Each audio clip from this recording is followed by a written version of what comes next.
Hello friends, I am Kishore Mule from RCERT Chandrapur and I welcome you all to my YouTube channel. The topic for today's discussion is a numerical on friction winder. So let's get started with friction winder.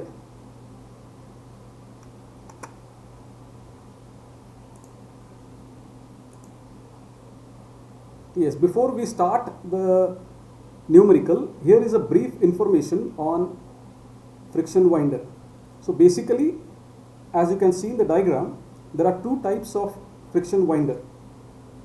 First one, we call it as ground mounted Cope winder, and the second one, B, as is shown in the diagram, is tower mounted friction winder. Now, here are some terminologies that I have used for better understanding of the numerical. So, this is the friction sheave, this is the angle of contact, which is around 200 degrees. This is what we call as the winding rope. T1 is the tension on loaded side, T2 is the tension on empty side. So the terminologies remains same for ground mounted as well as Cope mounted friction winder.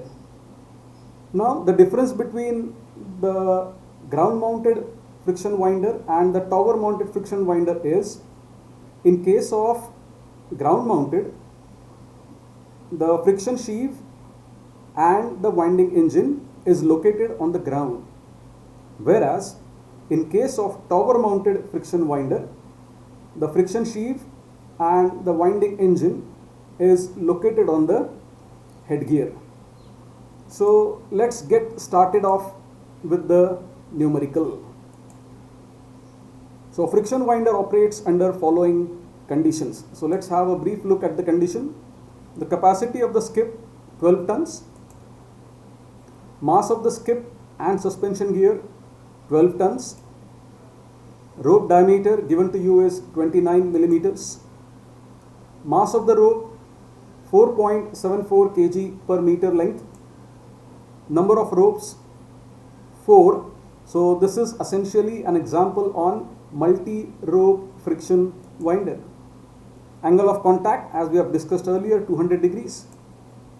Coefficient of friction, normally we take it as 0.2. Depth of the winding 600 meters. Distance from top of the skip to friction wheel 40 meters. The question here is, we have to decide whether the system is stable or not. So let's get started with the calculations. The essential condition of slip here is, the rope does not slip over the pulley if T1 upon T2 is less than or equal to e raised to power mu theta, where T1 happens to be the tension on the loaded side, T2 is the tension on the empty side, mu is the coefficient of friction, normally taken as 0.2, and theta is the angle of contact made by the winding rope with the friction pulley. So normally it is 200 degrees. So let's proceed for calculations. Static tension on loaded side T1. Mass of the ascending load is given by mass of loaded skip plus mass of the rope. As given in the numerical, mass of the loaded skip 12,000 kgs. It is given as 12 tons. We have converted that into kgs. So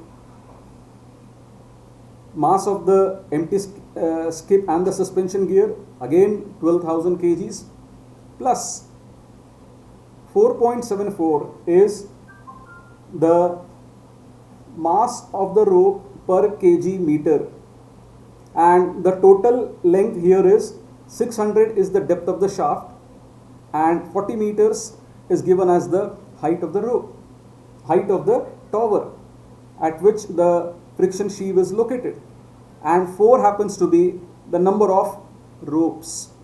Okay, so when you do this mathematical calculations, it comes out to be 36134.4 kgs.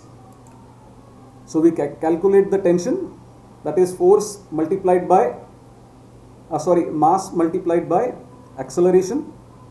So you get a numerical value of 354478.46 newtons. Similarly, on the same lines, we calculate tension on the empty side. Tension on the empty side will be given by calculating the mass. Okay, so on the empty side, we only need to consider the weight of the skip or weight of the empty skip plus the mass of the rope. So mathematically it will be given by 12,000 kgs plus 4.74 into 640 into number of ropes, which is equal to 4. So you get a numerical value of 24134.4 kgs. Let's move forward here. We calculate the tension T2. So the tension T2 is calculated by the formula mass into acceleration due to gravity. So mass is 24134.4 multiplied by 9.81. We get a numerical value as 236758.46 newtons. So now we calculate the ratio of tension, that is T1 upon T2. So here you get a numerical value of 1.497. Approximately we'll call it as 1.5. Now we move on to the second part, that is calculation of e raised to power mu theta. So here e raised to power mu theta, the value of mu is given to you as 0.2.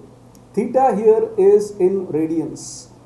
So we have to convert that 200 degrees into radians, and that is the conversion factor which is shown on your screen, 1.11 into 3.14. So you get a numerical value of 2.01. So dear friends, we arrive at the conclusion. The limiting condition is T1 upon T2 must be less than or equal to e raised to power mu theta. So what we have got, T1 upon T2 we have got as 1.5. It is less than 2.01. Therefore condition is true.